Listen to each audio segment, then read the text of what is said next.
ষষ্ঠ উপজেলা পরিষদ নির্বাচনের চতুর্থ ধাপে যে নির্বাচন অনুষ্ঠিত হচ্ছে যশোর সদর উপজেলায়।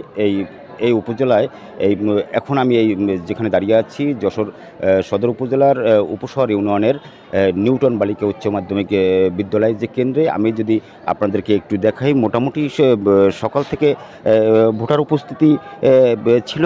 এই মুহূর্তে একটু কম রয়েছে, তবে এখানের প্রিজাইডিং অফিসার যিনি দায়িত্বে আছেন শহীদুল ইসলাম, তিনি আমাদেরকে জানিয়েছেন যে সকাল 8টা থেকে শুরু হওয়া ভোটে 10টা পর্যন্ত প্রায় 146টি ভোট প্রদান করেছেন ভোটাররা। এছাড়াও এই উপজেলায় মোট ভোটার একটু কিছুটা আপনাদের তথ্য দিয়ে রাখি।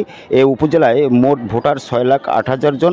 অপরদিকে নির্বাচনের পরিবেশ শান্তিপূর্ণ রাখতে নির্বাহী ম্যাজিস্ট্রেট, পুলিশ, র্যাব, বিজিবি ও আনসার সদস্যরা দায়িত্ব পালন করেছেন।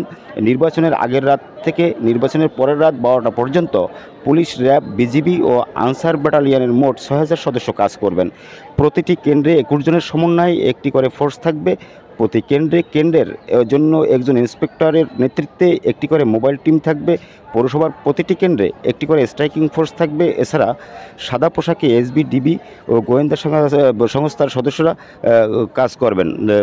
দর্শক, যশোর সদর উপজেলার এই নির্বাচনকে কেন্দ্র করে যেমন আইন শৃঙ্খলা রক্ষাকারী বাহিনী তৎপর রয়েছেন এবং পাশাপাশি নাগরিক জীবনে তারাও মোটামুটি স্বস্তিতে রয়েছেন। তবে নির্বাচন পরবর্তী কোনো সহিংসতার জন্য নাগরিক জীবনে কিছুটা হতাশা প্রকাশ করছেন অনেক ভোটারদের সাথে কথা বলে, এটাই আমরা জানতে পেরেছি। দর্শক, ষষ্ঠ উপজেলা নির্বাচনের চতুর্থ ধাপের যে নির্বাচন যশোর সদর উপজেলার উপশহর ইউনিয়ন থেকে, এই ছিল আমার কাছে সর্বশেষ। ওবায়দুল ইসলাম, অভি, গ্লোবাল টেলিভিশন, যশোর।